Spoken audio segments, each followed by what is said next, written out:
Vaya para peime caray, cuña caray, cuara peime vagina con anga Hogar Santa María pe.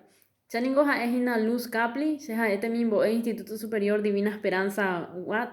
Hoy me va ataba encarnación pe. Ja ñe es ina con anga Ceroga vive ape San Luis del Paraná.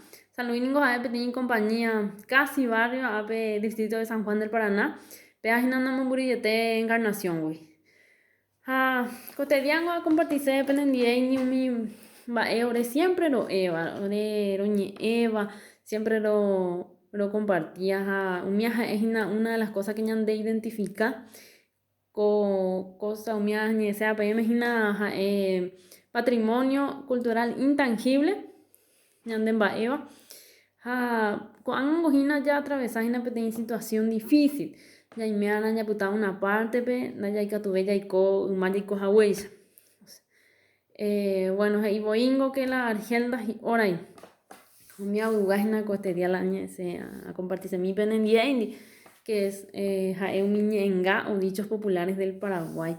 Para cogina se pope ñenga compartir también hay unos algunos que otros a tu para que se gustaba cueja y que tu jamón echa pepuca y se entiende y ape de arriba y teje y ha mandado ve y ña llegaba y cue e firmar se ve con ape y dejo de seba aupe y el lunes y hay popa se pago siempre ya gente a ver lunes ya el único que me queda bien y hay po ya pequeño anga con un lado y nada te iba a ir la situación enseguida y yo terereba entero ya farrease y ya guacapón apenas ningo es inhalación compartida con pendiente tu jamaisha pepuca mimi porque la situación iba ahí o con ya solucionamos ay pesa ya basura un teja ya puede tener la misma cosa sino que ya se cana